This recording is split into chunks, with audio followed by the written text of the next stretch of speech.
आदाब, आप सभी का इस्तकबाल है हमारे खास प्रोग्राम वकील साहब में और मैं हूं आपके साथ तरन्नुम अली। सीए, एनपीआर और एनआरसी को लेकर ताजा अपडेट क्या है, इन सब पर बात करेंगे। साथ ही साथ जानेंगे 123 साल पुराने एपिडेमिक डिजीज एक्ट 1897 के बारे में, जिसके सेक्शन 2 को लागू करने का मरकजी सरकार ने फैसला किया है। कोरोना वायरस का कहर पूरी दुनिया को परेशान कर रहा है। ऐसे में हर देश और सरकार इसे फैलने से रोकने के लिए हर मुमकिन कोशिश कर रही है। इसी खतरे को देखते हुए एपिडेमिक डिजीज एक्ट लागू किया गया है। तो आइए जानते हैं इस कानून की बारीकियां क्या है फिरोज खान गाजी साहब से, जो कि लीगल एक्सपर्ट है और सुप्रीम कोर्ट के सीनियर वकील हैं। आपका इस्तकबाल है हमारे इस प्रोग्राम में। Most welcome.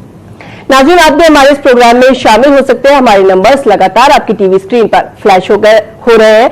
अगर आपका भी कोई सवाल है कानून से जुड़ा तो आप भी हमें कॉल कर सकते हैं और हमसे सवाल पूछ सकते हैं। हमें इंतजार है आपके सवालों का। वकील साहब, जैसे कि आज हम बात करेंगे सीए, एनआरसी और एनपीआर की, लेकिन सबसे पहले बात करेंगे एपिडेमिक डिजीज एक्ट की 1897 की। ये एक्ट क्या है और क्यों बनाया गया था? सत्यमेव जयते, सत्यमेव जयते, सत्यमेव जयते। हमें ये चीज़ का ख्याल रखना चाहिए कि आखिर में जीत सच्चाई ही की होती है, इसलिए हमें सत्यता पर, सच्चाई पर कायम रहना चाहिए।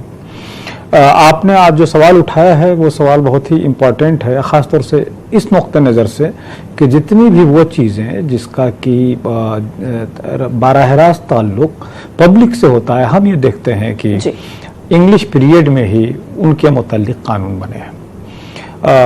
ये जो कानून पास हुआ था, द एपिडेमिक डिसीज एक्ट 1897, जी, जैसा कि आपने बताया 123 साल पहले, वो इस किस्म के डिसीज, उस जमाने में आप लोगों को बता दें कि प्लेग था, टीबी भी अनक्योरेबल था, इसको भी एपिडेमिक ही माना जाता था। इसी तरह के कई डिसीज थे जिसको कि बहुत ही डेंजरस एपिडेमिक माना जाता था। और उनको रोकथाम के लिए उस जमाने में ब्रिटिश गवर्नमेंट ने ये सोचा कि कोई कानून होना चाहिए और उस कानून के तहत इन्होंने बनाया। और उसमें क्लियर उस जमाने में पावर जो दिया गया था, स्टेट को दिया गया कि हर स्टेट को यह पावर होगा कि इस किस्म का डिसीज अगर फैलने का खतरा है या फैल रहा है तो उसके फैलने को रोकने के लिए, कंट्रोल करने के लिए और पब्लिक के आवागमन, आने जाने, कहीं विजिट करने को रेगुलेट करने के लिए यह कानून पास हुआ था, जिसमें कि स्टेट गवर्नमेंट को पावर दिया गया था। फिर 1920 में ब्रिटिश गवर्नमेंट ने इस कानून में संशोधन किया और सेक्शन 2A उसमें जोड़ा, जो अभी लागू किया गया है। वो 1920 ही में ब्रिटिश गवर्नमेंट ने जोड़ दिया था कि अगर ऐसा सिचुएशन हो जहां की जो इस किस्म की एपिडेमिक फैलता है तो उसके लिए कोई बाउंड्री नहीं होता है, तो पूरा ऑल ओवर इंडिया लेवल पे अगर इस किस्म के इक़दाम करने हो तो उसके लिए क्या किया जाए, क्योंकि पहले पावर स्टेट गवर्नमेंट को थी, तो उसको उन्होंने सेक्शन 2A इसमें जोड़ा अमेंड करके 1920 में, और उसके तहत जो है सेंट्रल गवर्नमेंट को पावर दिया कि वो ऑल ओवर इंडिया या जहां जहां ये एक्ट एप्लीकेबल है वहां वो जो है इस किस्म का मेजर्स उठा सकते हैं, जिससे कि डेंजरस एपिडेमिक डिसीज को मजीद फैलने से रोका जाए। जी, यानी कि अभी जिन लोगों में ये पॉजिटिव पाया जा रहा है उनको क्वारंटीन किया जा रहा है, तो इसी एक्ट के अंदर सेक्शन 2 के अंदर किया जा रहा है। हाँ, सेक्शन 2 के अंदर किया जा रहा है और सेक्शन 2A के तहत जो है वो सेंट्रल गवर्नमेंट को पावर है ऐसा करने का। तो सेंट्रल गवर्नमेंट ने जो पावर रेगुलेट किया है, आप देखें कि आज की डेट में दुनिया ग्लोबल विलेज बन गया है। जिस जमाने में एक्ट बना था, आप ये देखिए कि 1897 में कितने लोग जो है सफर करते थे एक देश से दूसरे देश का। हवाई जहाज का सफर भी उस जमाने में नहीं था। मेन चीज ये कि जो लोग शिप से आते जाते थे, यूरोप से एशिया, अफ्रीका से एशिया, एशिया से अफ्रीका, यूरोप, तो ऐसे सिचुएशन में जो है ये मसला आता था कि किस तरह से शिप में अगर कहीं प्लेग फैला हुआ है किसी इलाके में, सपोज साउथ अफ्रीका में फैला हुआ है, अब वहां से अगर शिप इंडिया में आ रही है तो उसको किस तरह से लॉ बनाकर इस चीज को गवर्न किया जाए, बिल्कुल उस पर पाबंदी किस तरह से लगाई जा सकती है। जी, कुछ कॉलर्स हमारे साथ जुड़ गए हैं, पहले इनके सवाल लेते हैं। हेलो। वालेकुम सलाम, बताएं क्या सवाल है आपका? सर, मैं यही पूछना चाहता था कि कोरोना वायरस। जी, देखिए पहले अपने टीवी की आवाज बंद करिए और फिर सवाल पूछिए। आवाज बंद है। जी, बताएं क्या सवाल है? वालेकुम सलाम, बताएं क्या सवाल है? मैडम, जब ये बीमारी फैली बंद कर दिया, बंद। जी बताएं।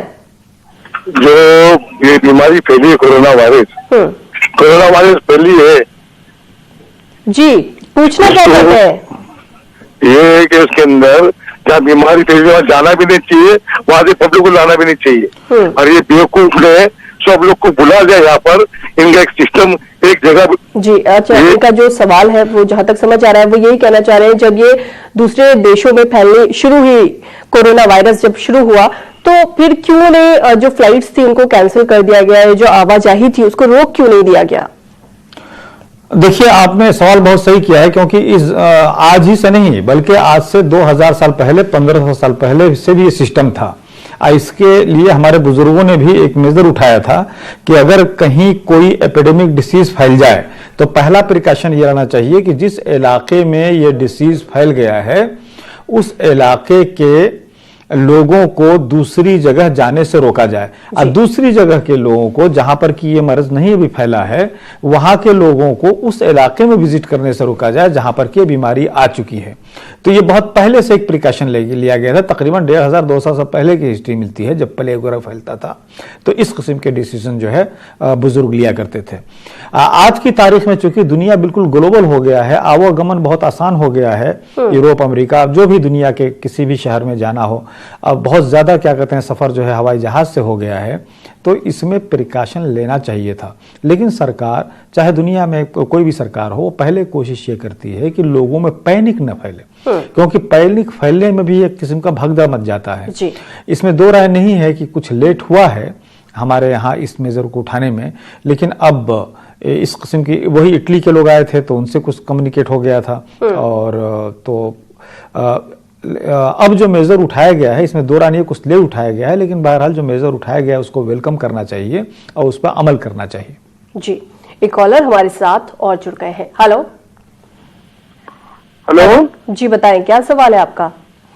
सवाल ये है जनाब जी, यहाँ लोअर कोर्ट में परसों पिछले महीने यहाँ एक केस चला था ये बिजली बिल के मुताबिक। उसमें जज साहब ने फैसला दिया था जितने उसको भरना था उस वक्त तो भर लिया था जी। जब बिजली डिपार्टमेंट ने आप वो दूसरी बिल निकाली, वो बराबर पैसों का फिर निकाला। बड़गाम से है जी। अब आप पूछना क्या चाहते हैं कि आपका बिजली का बिल जो है वो ज्यादा आ रहा है?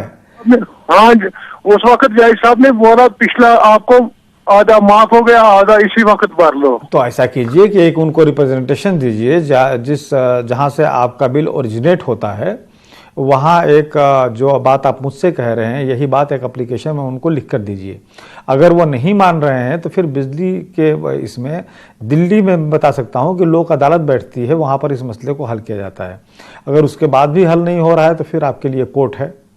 जी अच्छा, जैसे हम अभी बात कर रहे हैं एपिडेमिक डिजीज एक्ट की, और अभी जो सेक्शन लागू हुआ है वो सेक्शन 2 लागू हुआ है, तो अगर कोई इसमें जो सरकार चाहती है कि क्वारंटीन कर रही है, तो अगर कोई इससे मना कर देता है, सरकार की बात नहीं मानता है, तो क्या इस सेक्शन में कोई सजा है या फिर सजा जो है वो सेक्शन 3 में है?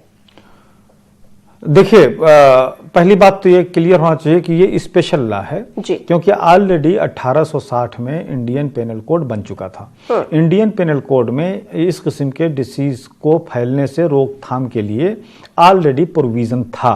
अब वो provision perhaps chapter 14 section 269, 70 and 271, जिसमें कि 271 में क्वारंटाइन करते हैं, उसी में जो है ये प्रोविज़न दिया गया है कि जिसमें 6 महीने की सज़ा है, 2 साल की सज़ा है, ऑफेंस जो है बेलेबल है और नॉन कंपाउंडेबल है। अब जब एक स्पेशल सिचुएशन आता है तो स्पेशल सिचुएशन के लिए फिर स्पेशल एक्ट बनता है। तो ये स्पेशल एक्ट बना था 1897 में। इसके तहत जो 2 में पावर दिया गया है, अगर उस पावर को वायलेट कर रहा है कोई, उसको नहीं मान रहा है, तो उसके लिए पेनाल्टी दिया हुआ है सेक्शन 3 में। अब वो पेनाल्टी वही है जो सेक्शन 188 आईपीसी में है। सेक्शन 188 आईपीसी क्या है कि सरकार ने या कोई गवर्नमेंट ऑफिसर्स ने कानून के मुताबिक काम करते हुए किसी किस्म का कोई डायरेक्शन दिया है और उस डायरेक्शन को पब्लिक को फॉलो करना लाजमी है। अगर वो फॉलो नहीं कर रही है उस डायरेक्शन को और उसको ब्रेक कर रही है तो फिर उसके लिए पनिशमेंट है जो कि सेक्शन 188 आईपीसी में प्रिस्क्राइब है, उसी हिसाब से प्रोसिक्यूशन होगा और पनिशमेंट होगा। ये सेक्शन 3 में द एपिडेमिक डिसीज एक्ट 1897 में ये क्लियर किया गया है कि पनिशमेंट वही होगा जो सेक्शन 188 आईपीसी में दिया हुआ है। जी, इसके सेक्शन 3 की हम अलग से बात करेंगे, लेकिन एक कॉलर हमारे साथ जुड़ गए हैं, पहले सवाल लेते हैं। हेलो हेलो, क्या आपको आवाज आ रही है हमारी? जी हाँ। जी बताएं, जी बताएं क्या सवाल है? मेरा नाम निसार अहमद है, मैं आंध्रा से बात कर रहा हूँ। बताएं। जब ये एनपीआर या इंक्वायरी के लिए आएगा तो हम लोग उनको क्या इन्फॉर्मेशन देनी चाहिए, देना है कि नहीं देना है? जी देखिए, जैसा कि आप देख रहे होंगे, अगर आप जागरूक हैं और सोशल मीडिया या इवन आपका जो नेशनल मीडिया है उसको अगर फॉलो कर रहे होंगे, अगर आप दिल्ली असेंबली की या डिफरेंट असेंबली की और पार्लियामेंट का आप जो है डिबेट देख रहे होंगे, तो इस पर काफ़ी डिबेट चल रहा है। और डिबेट में अभी जो सामने बात आई है वो ये कि होम मिनिस्टर साहब ने ये आश्वासन दिलाया है कि एनपीआर से एनसीआर का कोई, एनआरसी का कोई ताल्लुक नहीं है। लेकिन इसको जो वे लोग जो कि प्रोटेस्ट कर रहे हैं, जो एनपीआर और का के अगेंस्ट जो है वेजिटेशन चला रहे हैं, प्रोटेस्ट कर रहे हैं, वो इस चीज़ से एग्री नहीं है। उनका कहना यह है कि अगर कोई चीज़ ऑलरेडी कानून में है, वो ये बात कह रहे हैं कि जब 2003 में जो रूल्स बना था उस रूल्स में ये क्लियर लिखा हुआ है कि एनपीआर जो है वो एनसीआर की जो है वो पहला स्टेप होगा। तो जब तक उस रूल में तरमीम नहीं लिया जाएगा, किया जाता है, जब तक उस रूल को अमेंड नहीं किया जाता है, तब तक जो है हम सेटिस्फाई नहीं हैं। तो इस वक्त पोजीशन ये है कि जिस तरह के जो लोग प्रोटेस्ट कर रहे हैं, प्रोटेस्ट करने वालों का जिनकी की तादाद बढ़ती जा रही है, आज की डेट में कई स्टेट ने ये डिसीजन ले लिया है, उन्होंने बाकायदा रिजोल्यूशन असेंबली में पास किया है कि हम एनपीआर लागू नहीं करेंगे। जी बिल्कुल, आगे भी हम इस पर और बात करेंगे। यहाँ पर वक्त हो गया एक छोटे से ब्रेक का। नाजरीन, हमारे नंबर्स लगातार आपकी टीवी स्क्रीन पर फ्लैश हो रहे हैं। एक बार फिर से आप सभी का इस्तकबाल है हमारे खास प्रोग्राम वकील साहब में। वकील साहब, जैसे आज हम बात कर रहे हैं एपिडेमिक डिजीज एक्ट की, तो हम बात कर रहे थे इसके सेक्शन 3 की। इसके बारे में आप हमें बता रहे थे कि अगर कोई इसमें सरकार का फैसला मानने से मना करता है तो उसके लिए क्या सजा है? ये सेक्शन 3 बहुत सिंपल ये बताता है कि वही सजा होगी जो कि 188 इंडियन पिनल कोड में है, आईपीसी में है। तो आईपीसी में एक सजा का प्रावधान है कि अगर कोई इस गवर्नमेंट के पास किए हुए नोटिफिकेशन, रेगुलेशंस को कोई जानबूझकर नहीं मानता है तो उसके लिए पुलिस कार्रवाई कर सकती है, उनके खिलाफ 188 में एफआईआर दर्ज कर सकती है, जो कि कॉग्निजेबल ऑफेंस है, 6 महीने तक की पनिशमेंट है और उसको सजा हो सकती है। जी, अगर क्या इसमें ऐसा भी कोई प्रावधान है कि अगर कोई, जैसे अभी कोरोना की हम बात कर रहे हैं, तो अगर कोई मरीज जो है वो पॉजिटिव है लेकिन वो बात लोगों से छुपा रहा है, सरकार से छुपा रहा है, तो क्या उसके खिलाफ भी कुछ हो सकता है अगर उसमें कुछ इस तरह के सिम्टम्स और वो किसी को बता नहीं रहा है? इस किस्म के लॉ तो डेवलप हुआ है, खासतौर से एचआईवी के मुतालिक जो डेवलप हुआ था उसमें बहुत क्लियर था कि एचआईवी अगर किसी को हुआ है तो वो दूसरे को बताना पड़ेगा। अगर वो न बताकर दूसरे से ताल्लुकात कर रहा है और वो कम्युनिकेट हो जा रहा है डिसीज उस पार्टनर में भी, तो उसके लिए उसको जिम्मेदार बताया गया। इसी तरह से जो भी बीमारी है, अगर जानबूझकर कोई नहीं बता रहा है या किसी को वो बीमारी पड़ गई है, और जैसे इसमें प्रिकॉशन है कि हाथ नहीं मिलाइए, गले नहीं मिलिए, थोड़ी देर में आप अपने हाथ धोते रहिए, सैनिटाइजर का इस्तेमाल करिए, और ये कि अगर किसी को हो गया है या किसी को छींक आ रही है तो कम से कम उससे 3 मीटर के दूरी पर रहें।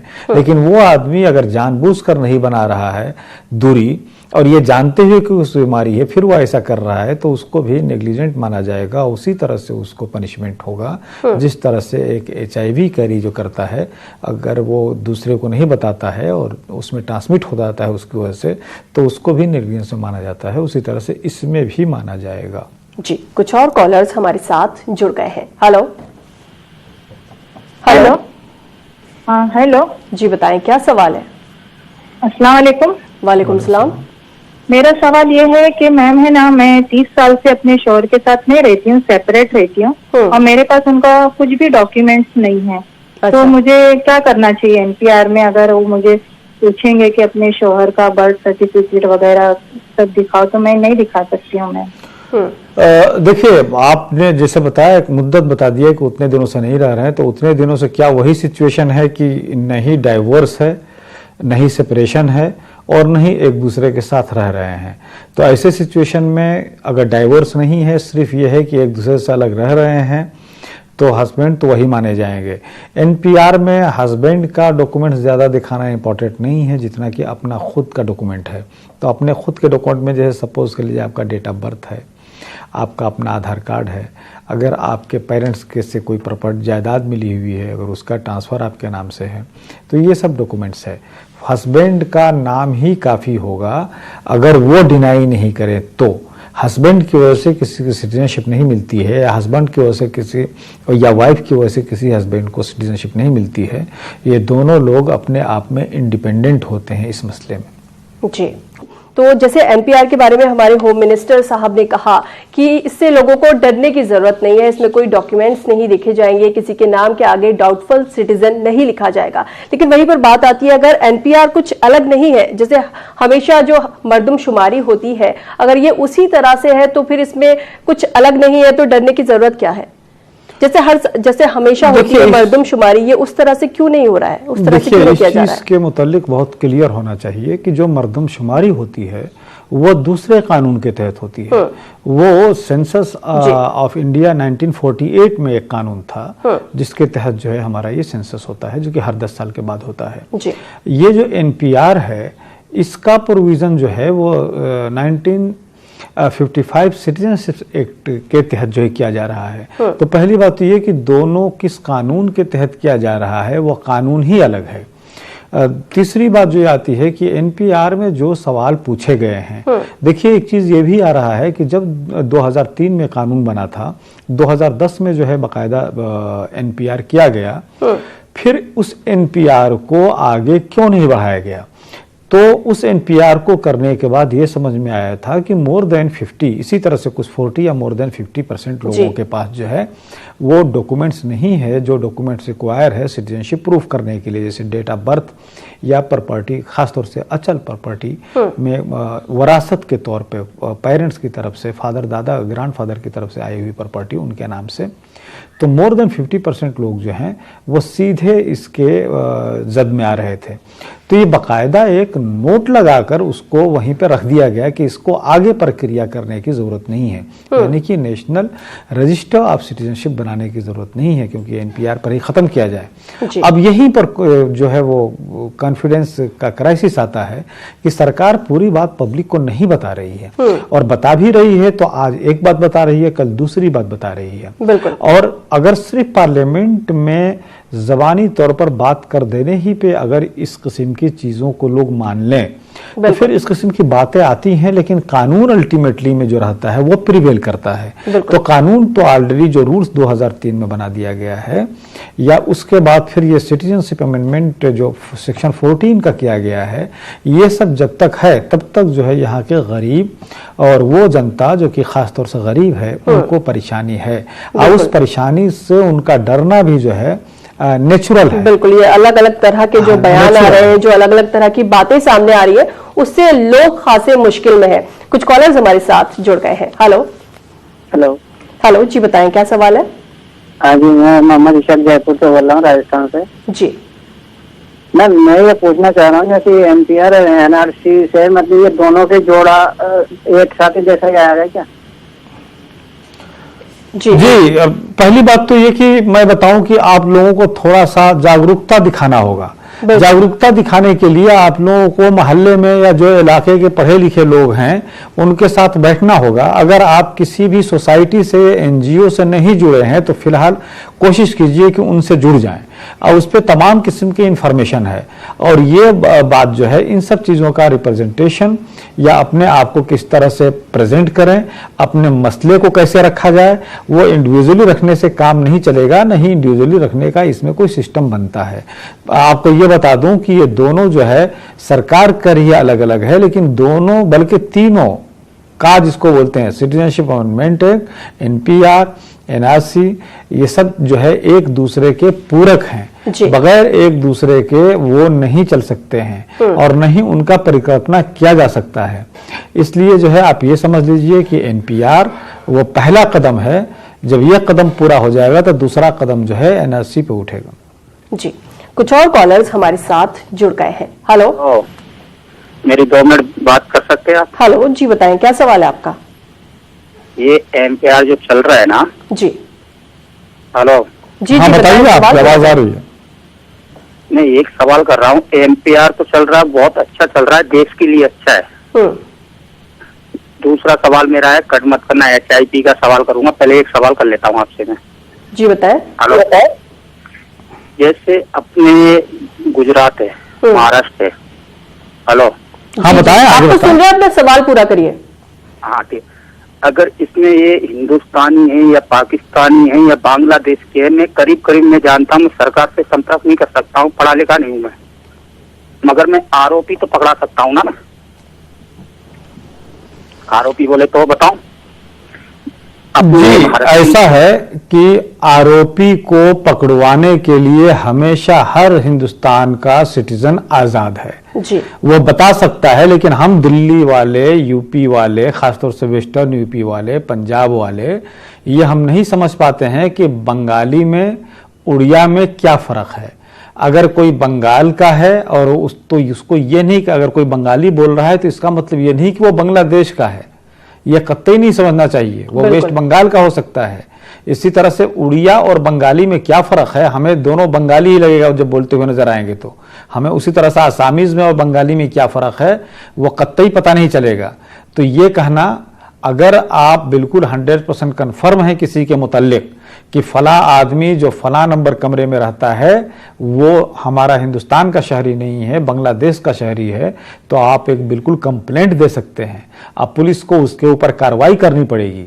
ये कंप्लेंट देना, कार्रवाई करना ये अलग बात है, लेकिन प्रोपगंडा करना ये अलग बात है। आप बिल्कुल आजाद हैं, 1 नहीं 10 नहीं, आप जितने अगर 100 लोगों को जानते हैं तो सबके खिलाफ ज्वाइंटली या अलग अलग उनका नाम देकर आप कंप्लेंट कीजिए। और जहां तक मसला है कि NPR सही हो रहा है, देखिए इसमें दो राय है। आपका ख्याल ये है कि सही हो रहा है। हमारे देश में बहुत से असेंबलीज हैं, बहुत से MLAs हैं डिफरेंट जगह के, उनका ख्याल है कि सही नहीं हो रहा है। तो ये अपना अपना ख्याल है, अपनी अपनी आज़ादी है।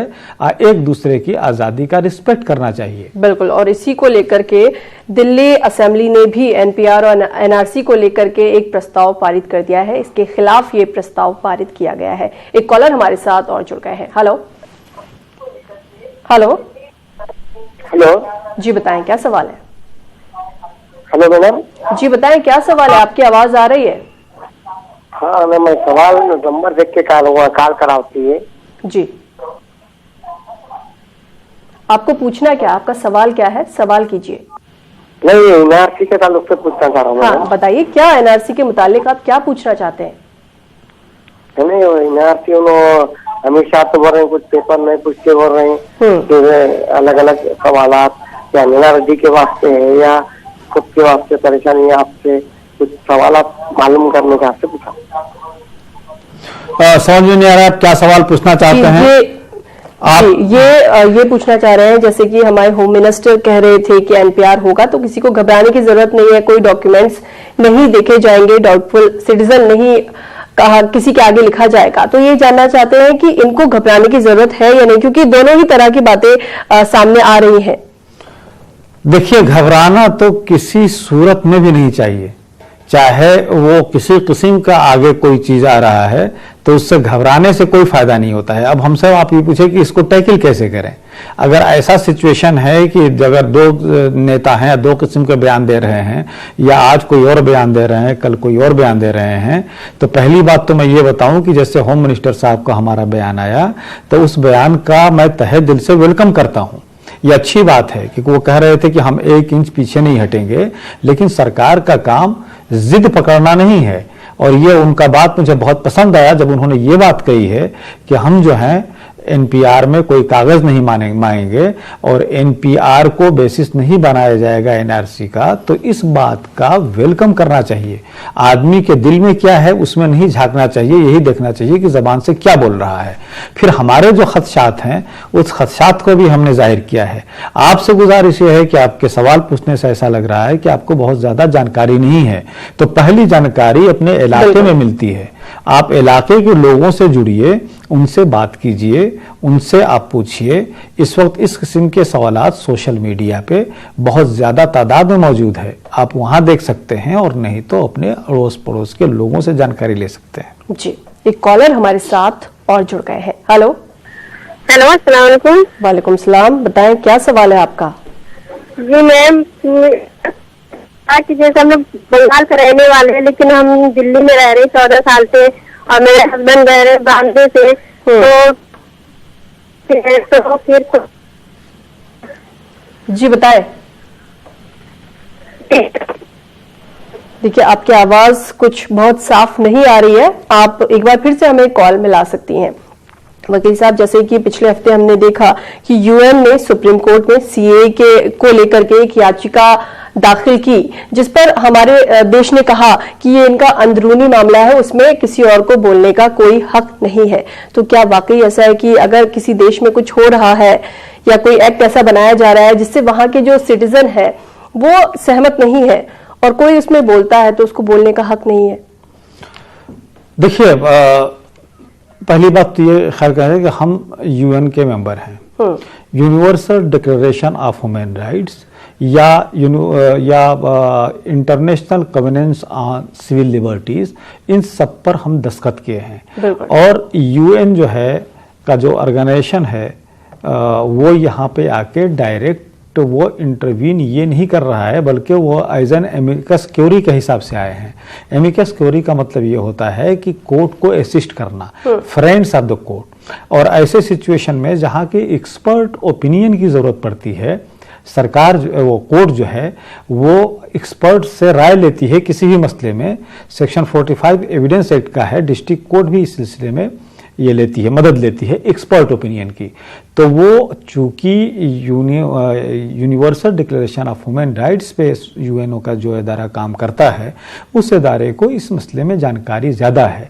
और कुछ ऐसे काम होते हैं जिसको कि कहते हैं कि वो बाउंड्री नहीं मानता है। जैसे जो भी universal declaration of human rights पे सिग्नेटरीज है, तो उसके क्लाजेस क्लियर बताते हैं कि ह्यूमन राइट्स क्या है, और ह्यूमन राइट्स का कहीं भी वायलेशन हो रहा है यूएन का उससे कंसर्न होता है।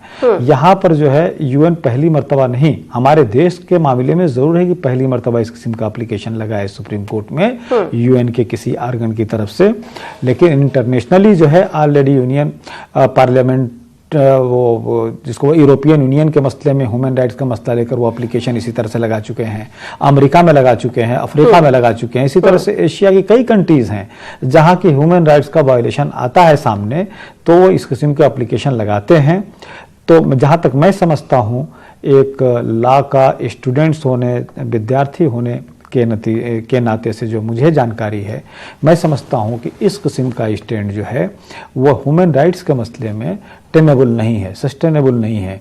क्योंकि आज की डेट में आप देखें ना, मतलब कि अगर जो प्रक्रिया चल रहा है वो प्रक्रिया के हिसाब से लोगों को स्टेटलेस होने के खतरे हैं। स्टेटलेस जब हो तो ये प्रॉब्लम जो है वो पूरा इंटरनेशनल हो जाता है। यहाँ तक कि जो का हमारा अमेंडमेंट हुआ है वो विद इन टेरिटोरियल जुरिडिक्शन की बात नहीं कर रहा है, बल्कि वो ये कह रहा है कि अगर इस देश के बाहर के, जिसमें 3 देश का नाम लिया गया है, उस देश के लोगों को वहां प्रताड़ित किया जा रहा है, वो यहाँ आ रहे हैं, तो उनको सिटीजनशिप अगर मुस्लिमों के अलावा 6 धर्मों के हैं तो उनको दिया जाएगा। इसका मतलब लेकिन यहाँ पर एक सवाल सबसे अहम ये भी बनता है कि जैसे अफगानिस्तान, बांग्लादेश और पाकिस्तान में जो वहां के माइनॉरिटीज को परेशान किया जा रहा है, उसको लेकर के हमारे देश में एक एक्ट बनाया जाता है CAA। तो हम ये कितना सही है, क्योंकि ये दूसरे देशों का मामला है, ये वहां का मामला है, उनका अंदरूनी मामला है, उसे लेकर हमारे देश में एक एक्ट बनाया जाता है, तो ये कितना सही है? देखिए, इसी को मैं बता रहा था कि दो होता है ना कि एक चीज को 2 एंगल से देखा जाता है। तो एक तो एंगल ये हो गया कि UN अगर आ रहा है तो पहली मर्तबा हमारे देश में जरूर आ रहा है, लेकिन दुनिया में पहली मर्तबा नहीं आ रहा है। दूसरी बात ये कि वो एज एन एमिकस क्यूरी आ रहा है, वो कोर्ट से ये कह रहा है कि हम जो है इस मसले में, हमारी जानकारी अच्छी है, हमारा इस मसले में एक्सप्लेनेशन है, हम कोर्ट को सही असिस्ट कर सकते हैं। दूसरी बात ये कि ये अपने आप में बहुत बड़ा विडंबना होगा ये कहना कि ये हमारा जो कानून है, जो CAA 2019 में पास हुआ है, वो जो है इंटरनल मैटर को डील करता है, बल्कि हम खुद कह रहे हैं कि एक्सटर्नल मैटर को डील करता है। और ये कहना है कि किसी कंट्रीज के लोगों में को सताया जा रहा है, और जब यही मसला बांग्लादेश से पूछ दिया जा रहा है तो हमारे पास कोई स्टेट जवाब नहीं मिल रहा है, सही जवाब नहीं मिल रहा है, फिर हमें ये कहना पड़ रहा है कि नहीं नहीं, इससे ढाका को या बांग्लादेश को परेशान होने की जरूरत नहीं है, और नहीं हमारा कोई ऐसा मसला होगा जिससे उनको परेशानी होगी। तो मैं बता रहा हूं ना कि इत्तेफाक से अब हमारा अनफॉर्चुनेट है कि सिचुएशन ये आ गया है कि लेक ऑफ कॉन्फिडेंस है, कॉन्फिडेंस का क्राइसिस है, सरकार कह रही है, वो खुद कंफ्यूज है, और पब्लिक जो है एतबार इसलिए नहीं कर रही है कि उनके बयानात में अक्सानियत नहीं है, उनका बयान खुद कंफ्यूज कर रहा है सिचुएशन को। जी, एक कॉलर हमारे साथ और जुड़ गए हैं। हेलो। हाँ, हेलो जी, बताएं क्या सवाल है आपका? हम ये जानना चाहते हैं कि 1 अप्रैल से जो MPR शुरू हो रहा है जी, उसमें हमसे कौन कौन सा वो कागज मांग रहे हैं? उस NPR के फार्म में हमसे क्या क्या कागज मांगा जा रहा है? जी बिल्कुल, ये जानना चाहते हैं कि क्या क्या हमें NPR में बताना होगा, क्योंकि डॉक्यूमेंट्स तो कुछ नहीं दिखाने हैं, लेकिन आपको इन्फॉर्मेशन देनी है अपने बारे में, तो क्या क्या हमें उसमें बताना होगा? देखिए, वो एक परफॉर्मा है, उस परफॉर्मा में जो 2010 में मांगा गया था उसमें तकरीबन 15 जो है आपसे जानकारी मांगी गई थी। अब उसमें 6 जानकारी और जुट गई है, और उसमें जैसे पहले ये कि आप कहाँ पैदा हुए, अब कहाँ पैदा हुए आपने बताया कि साहब हम डिस्ट्रिक्ट गाजियाबाद में पैदा हुए, तो किस जगह पैदा हुए, आपका डेट ऑफ बर्थ दिखाइए, किस तारीख को पैदा हुए। तो एक तरह से डेट ऑफ बर्थ हो गया, स्कूल सर्टिफिकेट हो गया, उसके अलावा फिर आगे आइए तो बालिग हो गए तो ड्राइविंग लाइसेंस, उसके अलावा ये कि आपके पास लैंडेड प्रॉपर्टी आपके पेरेंट्स की तरफ से, यानी कि आपको इनहेरिटेंस में, वरासत में कोई प्रॉपर्टी है कि नहीं, फिर उसके अलावा आधार कार्ड है कि नहीं, पासपोर्ट है कि नहीं, ये सब तमाम जानकारी है। जो ऑब्जेक्शनेबल चीज़ है वो ये कि सिर्फ यही नहीं कि आपको फादर के बारे में बताना है कि आपके फादर कौन है, आपके मदर कौन है, बल्कि सिर्फ यही नहीं कि आपके फादर कहाँ पैदा हुए थे, मदर कहाँ पैदा हुई थी, बल्कि ये कि वो किस डेट में पैदा हुई थी, उनका भी डेट ऑफ बर्थ जो है आपको से मांगा जाएगा।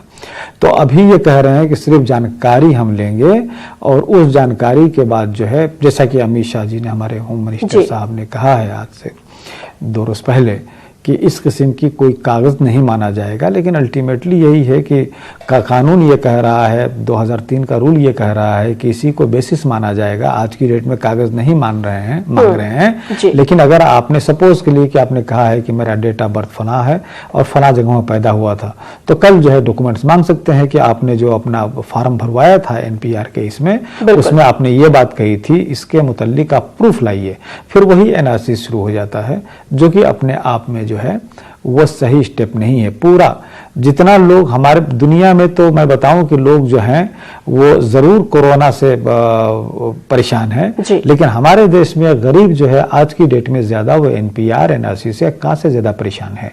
और ये जाकर लोगों का अगर आप एनालिसिस करें, लोगों से इंटरव्यू लें, खासतौर से विलेज लेवल पर लोगों से, तो लोगों में वाकई परेशानी है। ये इनके लिए बहुत ज्यादा परेशानी के बायस है। पूरा देश जो है इस वक्त जो है मुब्तला है इस परेशानी में। सरकार का काम पब्लिक को फैसिलिटेट करना है, न कि किसी किस्म का ऐसा इक़दाम करना है जिससे कि पैनिक क्रिएट हो। तो बार बार ये बात कही जा रही है, गुजारिश की जा रही है सरकार से कि इस मसले पर पुनर्विचार कर लें। उससे क्या फायदा होने वाला है, क्या हमारी गिरती हुई इकोनॉमी को उसे संभाला जा सकता है, क्या हमारे यहाँ एम्प्लॉयमेंट जनरेट हो सकता है, या ये कि जो लोग कहेंगे कि हमें एम्प्लॉयमेंट चाहिए उनको कह दे कि नहीं आप हमारे देश के सिटीजन ही नहीं है तो हमें एम्प्लॉयमेंट कैसे देंगे, क्या उधर जाने का इरादा है। पब्लिक का सरकार का काम पब्लिक को फैसिलिटेट करना है, न कि ऐसा सिचुएशन क्रिएट करना है जिससे कि पब्लिक में परेशानी बढ़े। बिल्कुल। कुछ और कॉलर्स हमारे साथ जुड़ गए हैं। हेलो जी, हेलो जी, बताएं क्या सवाल है। मैं मुझे बोल रहा हूँ। जी बताएं। जी मैं देखिए, सबसे पहले अपने टीवी की आवाज बंद करिए और फिर सवाल पूछिए। है कि ये जो अमित शाह गृह मंत्री ने कहा है, सबसे पहले अपने टीवी। जी बताएं। जो गृह मंत्री ने कहा है पार्लियामेंट में कि कोई कागज भी दिखाया जा रहा है एनआरसी के लिए, एनआरसी के लिए, तो इसमें जो है क्या है कि